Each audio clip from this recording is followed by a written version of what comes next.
Hi, my name is Brock Painter. I'm a senior here at Utah State University, and I'm doing my project on technology and the effects that it has on supply chain management. And this one really intrigued me. There is a lot of different takes that a lot of the different articles that I was able to read gave me a lot of different perspectives. One of the things that I saw in technology and how it was modernizing much of the supply chains and in many ways making them go obsolete, because it is one of the biggest threats to supply chains these days. A lot of the new technologies coming out is like the 3D printers, self-driving cars, drones, and many other things that are making many industries go obsolete.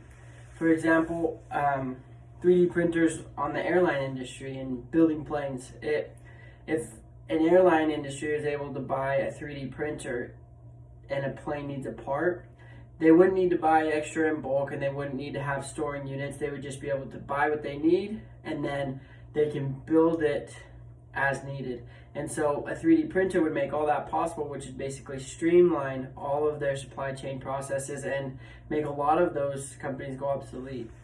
And the current era of supply chain management focuses heavily on centralized and leverages economies of scale for production, buying power, and trade-offs between functions and between companies. Like, supply chain managers are very good at their jobs and their profession, but in many ways the technology is taking over. There are a lot of companies that could do more and need to modernize that. The forthcoming generation of technology works against the traditional supply chain. And so what happens is it clouds a lot of the data available, unlike modern systems that maintain one or very few carefully vetted systems in place. Right now, a lot of the supply chains are managed and monitored by paper or in a system by one or two other people.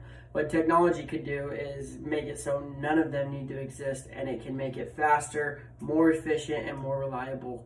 One of the big things that works is with the clouds and big data sources and blockchaining. It also invites a lot of visibility and access. We're already seeing incursions by hackers. That is one of the downsides to the technology. We're seeing a lot of hackers come into the game and take over a lot of what the technology is doing to make it so they can steal equipment or steal a lot of the information going into it. But yeah, so a lot of the stuff that's going into the technology is to make sure that those things don't happen. But many of the articles that I was able to read basically ran through the numbers, and they did different case studies to make sure that you could see the difference between a company that did have technology and a company that didn't, especially in the Vietnam case study. What they did is they went into the textile industry and basically implemented technology and saw how it was able to increase communication between suppliers, vendors, consumers, where their products were going, how it was getting there, their supply chain coming in, how they were getting their products, how it made it to them, where it was going to the consumer.